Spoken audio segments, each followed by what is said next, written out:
ഭരണപക്ഷമായ ഇടതു സർക്കാരിന് വിവാദങ്ങളിൽ നിന്നോ ആരോപണങ്ങളിൽ നിന്നോ തലയുരാൻ നേരമില്ല. അൻവറിന്റെ വിഷയത്തിൽ തുടങ്ങി നവീൻ ബാബുവിന്റെ വിഷയത്തിലും നീലപ്പെട്ടി വിവാദത്തിലും തലകുമ്പിട്ടിരിക്കുമ്പോഴായിരുന്നു ഇപിയുടെ ആത്മകഥ പണി തന്നത്. തിരഞ്ഞെടുപ്പിനോടനുബന്ധിച്ച ഈ ആത്മകഥ പാർട്ടിയിൽ വലിയ കോളിളക്കമുണ്ടാക്കി.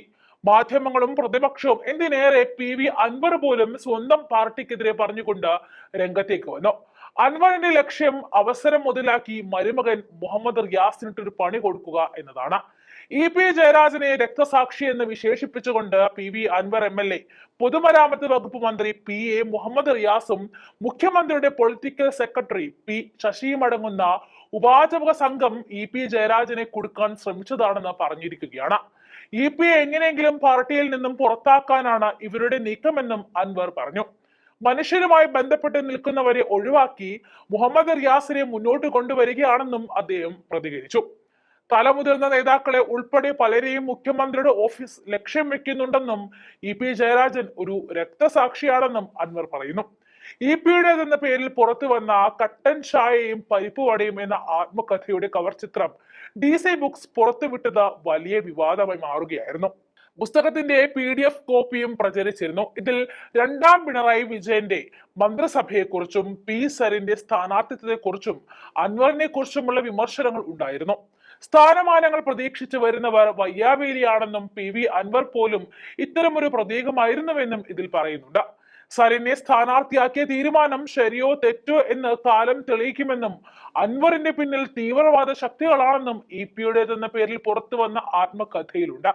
എന്നാൽ ഇവയെല്ലാം തന്നെ നിഷേധിച്ച EP ജയരാജൻ DC ബുക്സിനെതിരെ DGPക്ക് പരാതി നൽകി. DCക്ക് വക്കീൽ നോട്ടീസും അയച്ചിട്ടുണ്ട്. സകല ജനവിഭാഗങ്ങളെയും ഞെട്ടിക്കുകയും പ്രതിരോധത്തിലാക്കുകയും ചെയ്ത വാർത്തയാണ് ഒരു പ്രമുഖ മാധ്യമം പുറത്തുവിട്ടത്. ഇതിന്റെ ചുവട് പിടിച്ച മറ്റു മാധ്യമങ്ങളും CPMനെതിരെ വാർത്തകളുടെ പെരുമഴ സൃഷ്ടിച്ചു. ഇതിന്റെ അലയൊലി ചേലക്കര ഉപതെരഞ്ഞെടുപ്പിൽ പ്രതിഫലിച്ചാൽ അതിന് കേരളത്തിന്റെ ഇടതുപക്ഷം വലിയ വില കൊടുക്കേണ്ടി വരും. കഴിഞ്ഞ ലോക്സഭാ തെരഞ്ഞെടുപ്പ് ദിവസം EP ജയരാജൻ പ്രകാശ് ജാവദേക്കർ കൂടിക്കാഴ്ച സ്ഥിരീകരിച്ച് ഇടതുപക്ഷത്തെ പ്രതിരോധത്തിലാക്കിയതും EP ജയരാജൻ തന്നെയാണ്. അതുകൊണ്ട് തന്നെ ഇപ്പോൾ പുറത്തു വന്ന വിവാദങ്ങളിലും എല്ലാ വശങ്ങളും പരിശോധിക്കേണ്ടതുണ്ട്. DC ബുക്സ് പൊതുവെ വിശ്വാസ്യത പുലർത്തുന്ന സ്ഥാപനമായാണ് അറിയപ്പെടുന്നത്. അവർ തെറ്റ് ചെയ്തെന്ന് തെളിഞ്ഞാൽ പിന്നെ കേരളത്തിൽ പ്രവർത്തിക്കണമോ എന്നതും രാഷ്ട്രീയ കേരളം ഗൗരവമായി ആലോചിക്കേണ്ടതുണ്ട്. ഉപതെരഞ്ഞെടുപ്പ് ദിനത്തിൽ പുറത്തു വന്ന ആത്മകഥാ വിവാദം പ്രതിപക്ഷത്തിനും മാധ്യമങ്ങൾക്കും ഇടതുപക്ഷത്തെ അടിക്കാനുള്ള ഒന്നാന്തരം ഒരു വടിയായി മാറി.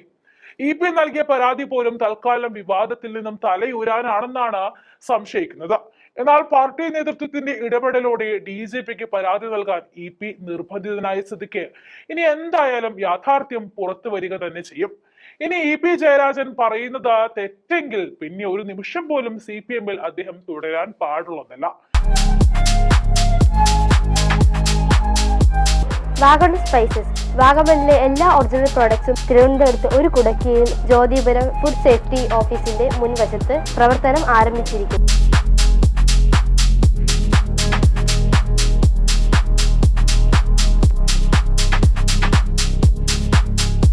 കശുവണ്ടി, കുരുമുളക്, ഗ്രാമ്പു, ഏലക്ക, പട്ട, കാഷ്യൂനട്ട്, നട്ട്സ്, ആൽമണ്ട് എന്നിവയെല്ലാം ഇവിടെ ലഭ്യമാണ്.